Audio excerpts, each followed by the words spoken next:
Is the Washington Commanders the team to beat in the NFC East? Let's talk about it. Got 10 guys on the field. They're down in 7. This one is launched from McLaurin. He's got it. Touchdown! Touchdown, Terry McLaurin.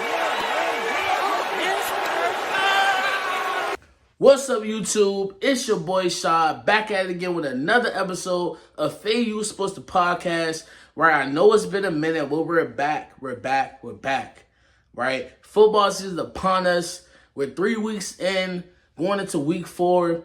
The season's already going by fast, but it's been a lot going on, a lot of surprises. There's a lot of surprise teams that people not expecting to be at the level they are right now, right? As you can see at the title of today's video, we're going to talk about, is the Commanders the team to beat in the NFC East, right? Coming up, as y'all can see, I'm a big Commander fan, but I'm going to try my best to be non-biased in this entire video, right?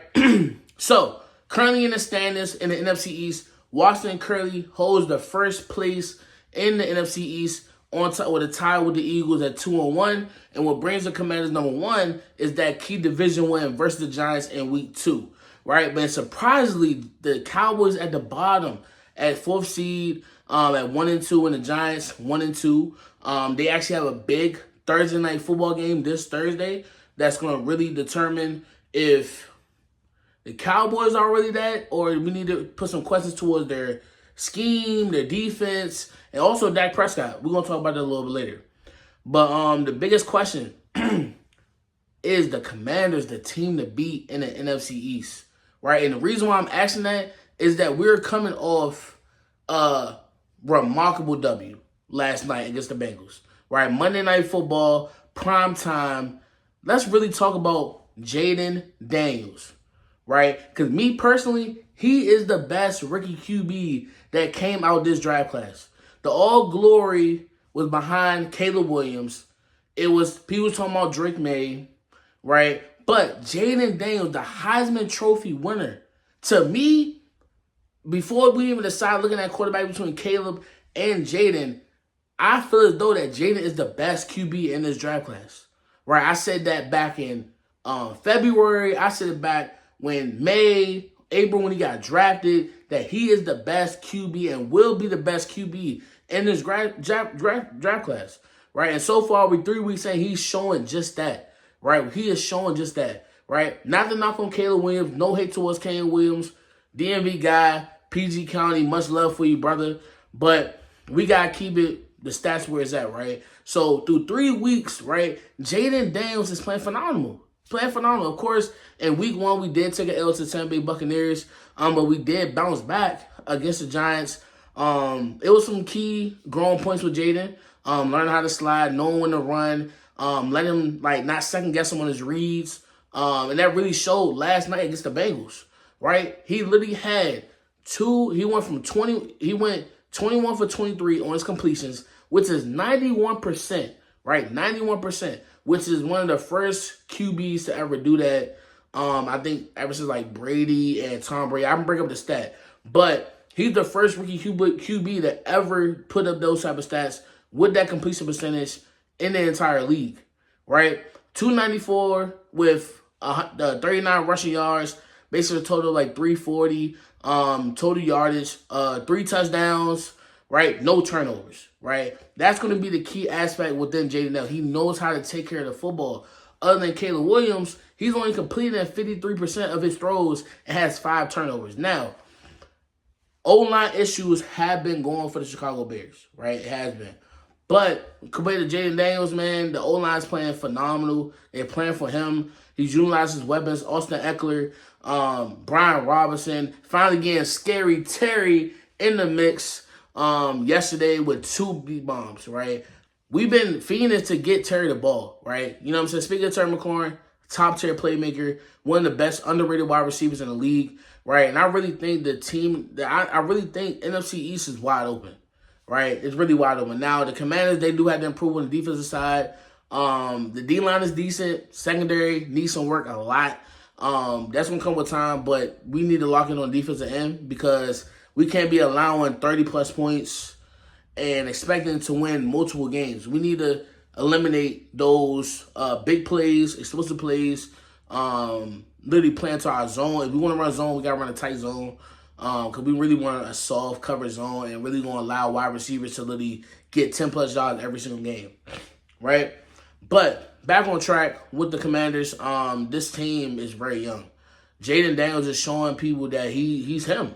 Like last night on Monday Night Football, you're on the road against a hungry Bengals team that's fighting not to go 0-3, and you literally just put on a show, right? You literally put on a show, right? And then we look at the rest of the NFC East. You got the Eagles. Eagles is still a tough team to beat in the NFC East, right? Although they do have minor injuries with A.J. Brown, they're really heavily relying on, of course, Saquon Barkley. You have Dallas Goedert and you have Devontae Smith. They're really relying on those guys right now that really rallied them up to beat the Saints this past weekend. It was an ugly win. But at the end of the day, it's a win is a win. And what's really going to be key for the Eagles is going to be Dallas Goedert and Saquon, right? Devontae Smith, he did get a dirty hit. I'm not sure the stats on the injury update. It's really debatable if that was a dirty hit. I think it was a football play on it, but that's enough for another conversation. But as far as the Eagles, it's really going to come down to Jalen Hurts, right? We can all agree that Jalen Hurts has not been playing up to par to the standard of the franchise QB as of late this season, right? It's a long season. You know we're going to come in long, but he haven't been playing as of lately for real, right? Not keeping over the ball, second guessing his reads. He need to take care of the football, right? I think he had like four interceptions already. He had 2 against the Falcons. I know he had 1 against the Falcons. I think he had 1 against the Saints, but he could have had 2. But I think Lattimore dropped the pick, right? But they need to literally rely on their defense too as well. Their defense definitely played phenomenal, better this week compared to when they played the Falcons, because the Falcons, Captain Kirk was having his way. He was having his way with the Eagles, man, on that last drive. He literally drove down in less than a minute, man. So within that, with the Eagles, they're really a team still tough to beat. I really think this division is going to come down between the Commanders and the Eagles. The Cowboys, to me, their rush defense is horrible. That defense have not looked great ever since Dan Quinn left, and they have no aggressiveness. They lost a lot of key pieces on the offensive line. Their offensive line is very young. Dak, I'm gonna just say this right now. Dak, I've been saying he's been overrated. Of course, he puts up the great stats, but you gotta see where he's getting those stats at with Dak, right? He's playing comeback football. That's tendency of the Cowboys. They always like to play comeback football, right? And I've seen it firsthand, right? I'm gonna have my mom on the episode one time. She's a Cowboy fan. She's gonna tell y'all they like to play a lot of comeback football, right? You start off first 3 quarters, you're playing slow, you're not moving the football down the field, you're not scoring points, you're just not playing aggressive. You're playing very conservative, and the play calling is very questionable. Come to you're down 21-6 like you did with the Ravens. Now you want to start clicking, open up the playbook, Dak, making plays, getting your ball to your playmakers. You can't do that, right? That's why the Cowboys have not had success, right? That's the reason why the Cowboys have not had success. Of course, they had success in the regular season. We get that. But when we get to the postseason, you can't do that. You can't do that. Because they tried to do that against the Packers last playoffs, and we see how that ended up, right? You start off, you're getting blown out the water, turn over the football. Now you all of a sudden, you want to start putting up your stats, your trash can stats, and then in the game. You can't do that, right? And the Cowboys, honestly, they just set their franchise back for a few more years. Because, one, you invested $300 and I think it was so Dak got $240 million and CD got $124 million. And let's really, really think about it. What has Dak done to earn that top tier money? Keys to the next episode. I'll give you a sneak peek, so make sure you attend the next segment. But what is Dak doing that he's playing to the standard of the money he's receiving? Right? That type of money brings you Super Bowls.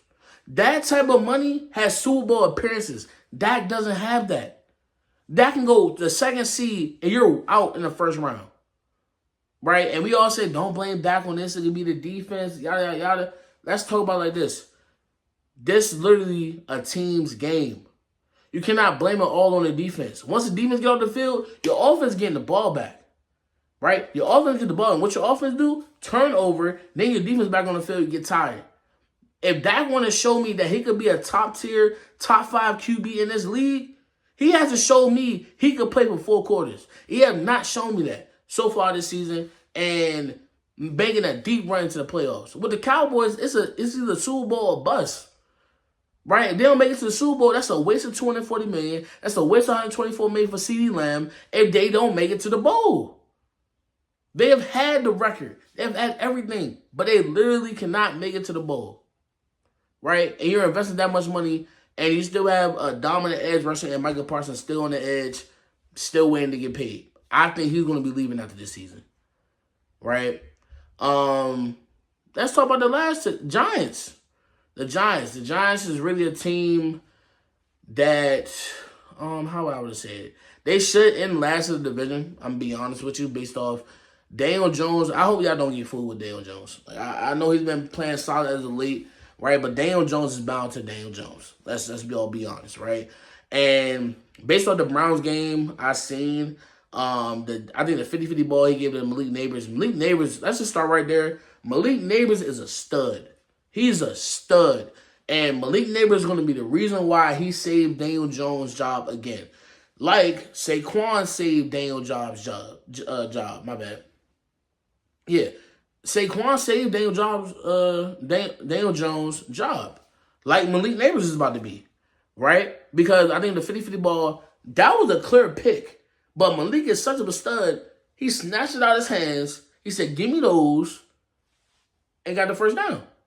So, and with the Giants, their defense is coming along. But also they still have some working pieces. We got to see what they're going to do in the division game. Because this is going to be a key matchup. Thursday Night Football, Cowboys, Giants, must-see TV, division game. They have to win. The Giants have to win because they already have one loss in the division. They need to gain another one to make that bounce out. But we'll see what's going to happen because so far Dallas has owned Giants for years. So we're going to see if Dak going to show up. We're going to see it in prime time in New York, in MetLife. So we're going to see, right? But flipping over back to my Commanders, man, Jaden Daniels is the best QB in this draft class. He's going to show people that he's the offensive rookie of the year. That's already going to be guaranteed. Like, he's just putting out his decision-making. He's literally a star in the making, right? Let's put it like that. JD5 put it on this screen last night, Monday Night Football, that he is a star in the making, right? And I'm going to be here for the ride, man. So, definitely, hell to the Commanders. Hell to the NFC East. It's going to be a competitive year. And, hey, man, it's going to be a movie, man. Who y'all rocking with, man? Your Cowboys going to make a comeback in the NFC East. You got the Giants making a comeback. You got the Eagles, Commanders. Commanders Nation, where we at? Who you rocking with? Let me know in the comments below. More and more content coming soon. Make sure you like. Make sure you comment. Make sure you subscribe to Fade You Supposed to Podcast because we're going to keep grinding, baby. Let's go. Peace.